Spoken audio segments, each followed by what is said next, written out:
अस्सलाम वालेकुम दोस्तों, उम्मीद करता हूँ आप लोग खैर ऑफियत से होंगे। वर्ड नॉलेज की एक और वीडियो में आप सबको खुश आमदीद।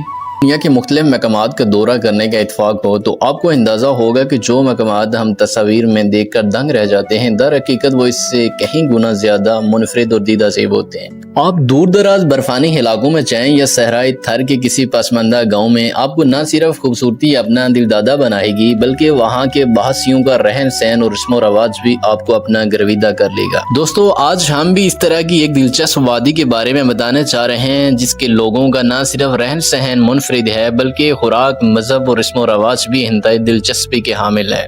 दोस्तों, इनके बच्चे पैदा करने का तरीका और मौत के बाद की रस्मात, ये सारी दिलचस्प मालूमात जानिए आज की इस वीडियो में। हिंदू कश के दामन और पाक अफगान बॉर्डर के करीब वादी काफरिस्तान तक पहुंचने के लिए आपको चित्राल के मुश्किल रास्तों से गुजर कर जाना पड़ता है। दोस्तों, मौरखीन के मुताबिक सिकंदर आजम फतूहात करता उस तरफ बढ़ता जा रहा था तो इसकी फौज का कुछ हिस्सा इन पहाड़ों में भटक गया। फिर कुछ लोगों का ये भी कहना है कि भगौड़ा होकर फरार हो गया, फिर इन्हीं खूबसूरत वादियों का होकर रह गया। दोस्तों, इसी हवाले से हसीन मनाजर का अक्स दिखाई देने वाले काफरिस्तान के हसीन लोग खुद को यूनानी कहलवाते हैं।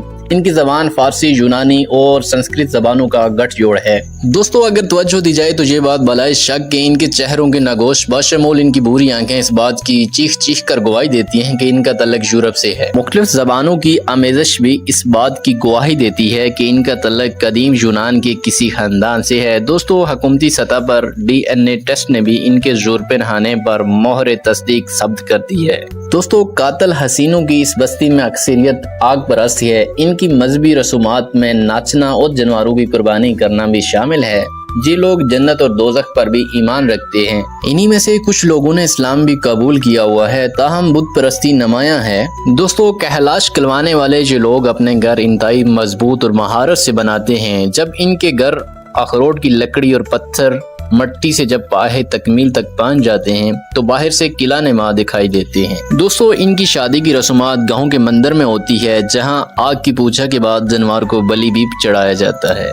दोस्तों, मुहक्किकीन के मुताबिक माजी में जो लोग बवक़्त ज़च की औरत को एक पहाड़ी पर बने एक कमरे की जनब एक पगडंडी से पैदल रवाना कर देते जहां सिर्फ पानी और गुज़श्ता ज़चकी की बाकियात इस औरत की मुंतज़िर होती थी। अक्सर औक़ात ऐसा भी होता कि पहाड़ पर बने ज़च्चाखाने में पहुंचने से कबल ही डिलीवरी वकूफ़ पज़ीर हो जाती, मगर इस तकलीफ दे अमल के दौरान ऐसा भी होता कि औरत रास्ते में या ज़च्चाखाने में मर जाती और कहीं कहीं दिन तक इसकी लाश वहीं पड़ी रहती। ताहम कामयाबी से ज़चकी के अमल से गुजरने वाली औरत पहाड़ की चोटी पर खड़े होकर एक मखसूस अंदाज में बच्चे की पैदाश का ऐलान करती तो इसके अहले खाना ज़च्चा व बच्चा को खास रसूमात अदा करते हुए वापस ले आते। याद रहे नाजरीन, ये रस्म अब खत्म हो चुकी है जबकि माजी करीम में भी इसकी कोई मिसाल सामने नहीं आई।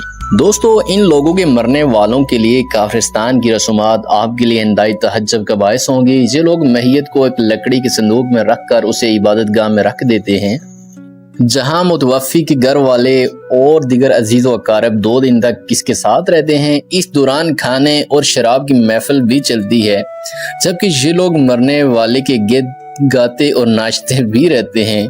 ताहम औरत के मरने की सूरत में नाच गाना नहीं होता लेकिन माकूल खाने और शराब का बंदोबस्त होता है। दोस्तों, आपको मजीद बताता चलूँ कि ये मैयत को बमाज संदूक करीब वाक़या जंगल में ले जाकर इसके ऊपर बाहरी बरकम पत्थर रख देते हैं जिसे बाद अज़ां जंगली जानवर अपनी खुराक बना लेते हैं और कहीं दिन तक जंगल में बदबू और तूफान फैला रहता है। दोस्तों, सियाहों को नजर आने वाले इंसानी ढांचे कैलाश कबीले के इन्हीं मुतवफ़ीन के होते हैं जिनके गोश्त को जंगली जानवरों ने अपनी खुराक बनाया होता है। दोस्तों, उम्मीद करता हूँ कि आपको आज की मेरी इन्फॉर्मेटिव वीडियो पसंद आई होगी। वीडियो अगर आपको अच्छी लगी तो वीडियो को लाइक कर लें। नए आने वाले दोस्तों से इल्तमास है कि चैनल को सब्सक्राइब कर लें। मुलाकात होगी आपसे नेक्स्ट वीडियो में, तब तक के लिए अल्लाह हाफ़िज़।